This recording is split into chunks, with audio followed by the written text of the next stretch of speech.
there are 20 million light years of space, and that's just what we know about so far. In fact, what we don't know makes all the knowledge mankind has accumulated is anything but ordinary. The evidence is compelling, but is it convincing? The woman in one of our stories tried to convince a jury when she took her psychic powers to court. We'll bring you their verdict later. First, though, we've launched satellites and space stations hundreds of thousands of miles into orbit. Space probes have got more than 500 million miles away. Now, if we've got all that, some ask, what might another civilization have? Figures show that a UFO, an unidentified flying object, is spotted by someone somewhere in this world every 3 minutes. Certain areas report many more sightings than others. There have been concentrations of sightings from the Australian bush to the Brazilian rainforests. But in the past few years, nowhere has had more UFO reports than a certain part of Scotland. In the skies around the town of Falkirk over the last couple of years, around 800 UFOs have been sighted. It's a phenomenon which has reached such proportions that anxious locals have called a public meeting. They want to know the truth. What's behind the sudden upsurge? There was a cloud in the sky, pretty low down, and there were large revolving lights. Tended to sort of flare up and then dull down again, as if a light was turning towards me and then turning away again. Suddenly it started to move away, not very quickly, and then suddenly collapsed in on itself and disappeared. The fact remains, however, that UFOs are real. Of that there is no question, but it is what they are or represent that is the question.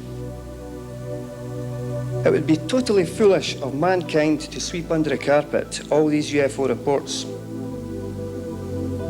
Hundreds of people have phoned me regarding strange sightings in the sky.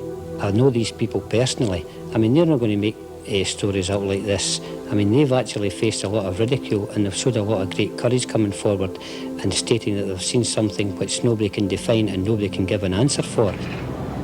Most sightings have been close by Falkirk in Bonnybridge. Once occupied by Romans, later known for its iron foundries, Bonnybridge now has a bizarre new claim to fame. It's been blitzed by UFOs. Ray and Kathy Prosek were driving along the motorway nearby. As they approached a viaduct spanning the road, they say they saw an object the size of a jumbo jet hovering above it. The back end was elliptical, and as we passed underneath it, I could see it was triangular in shape, and there was a light at each corner. We passed underneath the viaduct, and looking back, there, sitting on the other side, was another craft, and it looked like a mirror image, the way they were pointing towards each other. It didn't look like anything I'd ever seen before, so of course you automatically think, you know, UFO. Driving home to neighbouring Larbert, Neil Malcolm says he was followed by a ball of light. I got the fright of my life, really. I knew it wasn't anybody's headlights or anything because it lit up the full interior of the car. He rushed in to tell the rest of the family. As they went to look, Neil's wife Lorraine grabbed her video camera. And I zoomed in and I wasn't sure what I could see. When you know what a helicopter and a plane looked like, it definitely wasn't anything like that. And I had to stop because it disappeared behind the building. Studies of the video have been unable to explain what it shows. Even experts like Malcolm Robinson, who's analysed reports of UFOs for 25 years, are baffled by the wave of sightings. We check with airports, we also check with the local police. And then you also check with meteorological stations to see any flights of weather balloons, etc. Some reports are misidentifications, obviously, of aircraft and the like, but this leaves us with a small residue which is highly unusual and which demand investigation. But the most puzzling UFO case in the area must be the one which happened in these woods near Livingston. It's a case that the police came to treat officially as assault by person or persons unknown. It happened to a forestry worker, Bob Taylor, who was out on patrol checking for stray sheep in the forest. It was a routine task, one he'd done countless times over the years he'd worked there. As usual, there were no sheep, But as he rounded a corner, he discovered something else. What the? It was a huge thing with a big round dome, a very dark grey colour, and it had a big flange going all the way around. I could see arms sticking out of this flange with what I took to be blades on the top. Two balls came out, two balls. I would think they'd be about 3 feet in diameter with about 6 spikes. They came right up beside me, and I remember feeling a tug at that time, and that was it.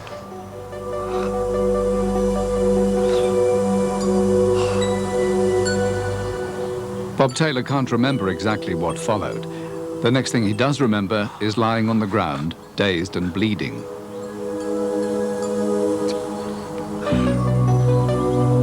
Unable to walk and in no condition to drive, he set off for help on his hands and knees.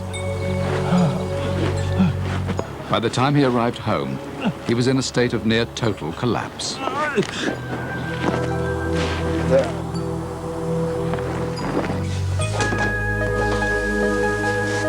Bob, what happened to you? Needing a drink. I'll get you right. He looked quite shocked, and he was drained. He was right white, and his face was dirty. Was it the lorry? Did you have a crash? I was attacked. You were attacked? Aye. Whereabout? I'm going to phone the doctor. You must have fell and hurt your head. Bob's wife called his boss, Malcolm Drummond. He went to the forest and he found Bob's abandoned truck. And that wasn't all. In the clearing, he found impressions had been made in the ground. There is no doubt in my mind that these marks were made by a perfectly heavier than air object. Search. They found nothing. It was one of the most puzzling cases Detective Inspector Ian Walk has ever come across. I couldn't believe it at first. The ground was soft, and there were no signs of the tracks having come from somewhere or having went anywhere. They just seemed to have arrived. Near the caterpillar-type tracks were holes in the ground, 3 inches deep, 40 holes in all. At first I thought they were possibly being made by equipment that would be used by the Forestry Commission, but we went to their premises later that day, examined all the vehicles, and nothing at all matched. So what else could have caused the marks? One theory was with the laying of water pipes in the forest and goes on to explain what Bob Taylor saw, a theory developed by science writer Stuart Campbell. He thought he saw a spacecraft, because that was the only logical explanation to him, sitting in a clearing, but it was a magnified image, in my opinion, of a planet millions of miles away. But what about Bob's injuries? The theory continues that the sight of the mirage triggered an epileptic fit. Him have no reason to doubt him. Bob Taylor was a straightforward forester who had worked here for many years. He had no illusions of any kind, and he's not the sort of chap who would have invented a story like this.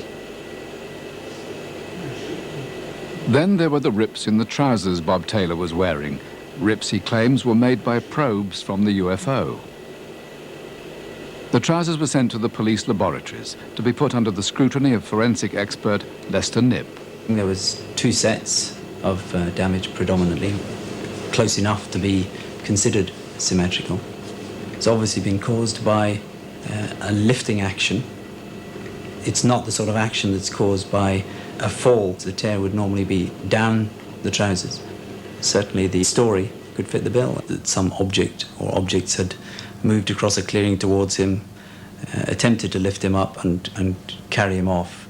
Even to this day, we're completely baffled of 1, who assaulted Mr. Taylor, and 2, what made these marks on the ground. This is only one of the many local UFO cases which remain unsolved. Some witnesses say they left profound after effects, desperate to find a way of coming to terms with seeing something that defies belief. One of the most recent cases has left two local men with an obsession to find out what it was they encountered on a lonely stretch of road through the Pentland Hills. We come back here quite often, looking about with our camera and that. I'm just interested to find out, to see if we can maybe see this again. The craft was bigger than the road.